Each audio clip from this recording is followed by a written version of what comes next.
Hi, here's a short video about how piano mechanism works. Especially important for pianists to know is how do we touch the key in order to make beautiful sound. So the key point here is you need to know the key resistance and how the mechanism works inside. So let's press the key here. For any grand piano, you should be able to feel the resistance when you press down about 2/3 of the distance. So here is a point where I feel the resistance. Okay, and here you see the hammer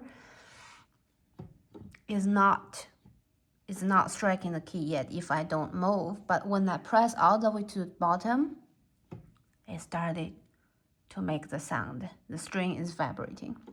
So let's look at here again. So the trick for producing a beautiful tone or many different kind of sound is you are aware of the resistance around 2/3 of the key and you change different speed. This would produce so many different varieties of the sound.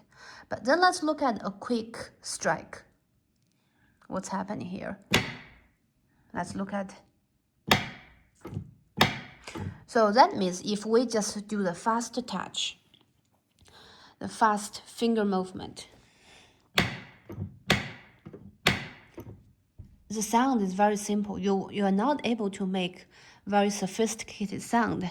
But if you are able to be aware of the key resistance in between and what's happening magically here, when you press the key, you feel the resistance, the weapon take together with the jack and the hammer shank.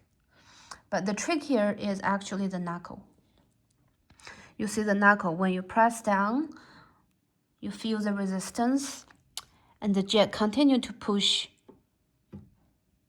and then the knuckle push the hammer shank. The hammer shank is able to strike on the string. That's how you make all different sound, by changing the speed here, many different speed that will produce very different sound, especially around 2/3 of the distance. So if you want to produce many different kind of sound, the magic is here. You feel the key resistance and then you get very sensitive on how do you touch the key, how fast, what angle, how much weight you give. That change what's happening inside the piano mechanism.